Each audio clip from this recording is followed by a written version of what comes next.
सच में भारत के पास अब सिर्फ 25 दिन का तेल स्टॉक बचा है। क्या आने वाले दिनों में पेट्रोल डीजल की भारी किल्लत होने वाली है? ईरान और इजराइल के बीच जारी जंग के बीच सोशल मीडिया पर खबर तेजी से फैल रही है कि भारत का तेल भंडार लगभग खत्म होने वाला है।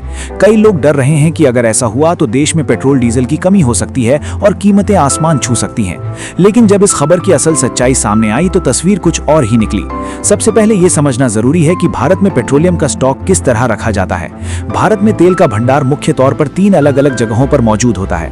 पहला होता है स्ट्रेटेजिक पेट्रोलियम रिजर्व, यानी सरकार का आपातकालीन भंडार जो किसी बड़ी संकट की स्थिति में इस्तेमाल किया जाता है। दूसरा होता है रिफाइनरी का स्टॉक, जहां कच्चा तेल प्रोसेस होकर पेट्रोल डीजल में बदला जाता है। और तीसरा होता है ऑयल मार्केटिंग कंपनियों का स्टॉक, जैसे IOC, BPCL और HPCL।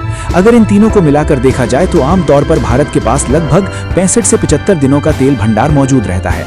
लेकिन जो खबर वायरल हो रही है उसमें सिर्फ ऑपरेशनल स्टॉक की बात की जा रही है, जो सामान्य तौर पर लगभग 20 से 25 दिनों का ही होता है।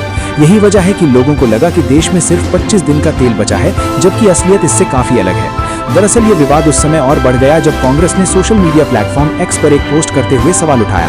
पोस्ट में कहा गया कि 9 फरवरी को केंद्रीय मंत्री हरदीप सिंह पुरी ने राज्यसभा में बताया था कि भारत के पास करीब 74 दिन का पेट्रोलियम रिजर्व मौजूद है और चिंता की कोई बात नहीं है। लेकिन अब कहा जा रहा है कि सिर्फ 25 दिन का स्टॉक बचा है। कांग्रेस ने सवाल उठाया कि जब ईरान इजराइल युद्ध 28 फरवरी को शुरू हुआ और अभी कुछ ही दिन हुए हैं तो अचानक इतना तेल कहां गायब हो गया। हालांकि असल मामला ये है कि 2 अलग अलग तरह के स्टॉक को लेकर तुलना की जा रही थी, जिससे भ्रम फैल गया। अब सवाल ये भी है कि ये मुद्दा अचानक चर्चा में क्यों आया। दरअसल ईरान और इजराइल के बीच चल रहे तनाव का असर हॉर्मुज जलडमरू मध्य पर पड़ सकता है। ये वही समुद्री रास्ता है जहां से दुनिया के लगभग 20% तेल की सप्लाई गुजरती है। भारत का करीब 40% तेल भी इसी रूट के जरिए आता है।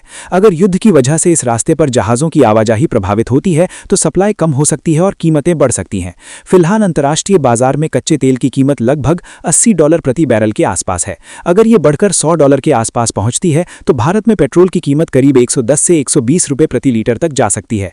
और अगर कीमत $120 प्रति बैरल तक जाती है तो पेट्रोल लगभग 130 रुपए प्रति लीटर तक पहुंच सकता है।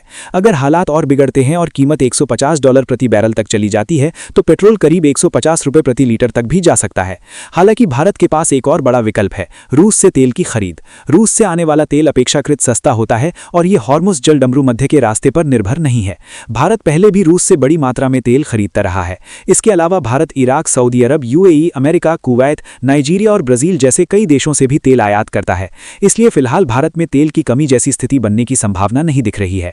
हाँ, अगर युद्ध लंबा चलता है तो अंतर्राष्ट्रीय बाजार में तेल की कीमतें जरूर बढ़ सकती हैं और इसका असर भारत में पेट्रोल डीजल के दामों पर भी पड़ सकता है। तेल की बढ़ती कीमतों और इस पूरे मुद्दे पर आपकी क्या राय है, हमें कमेंट में जरूर बताइए।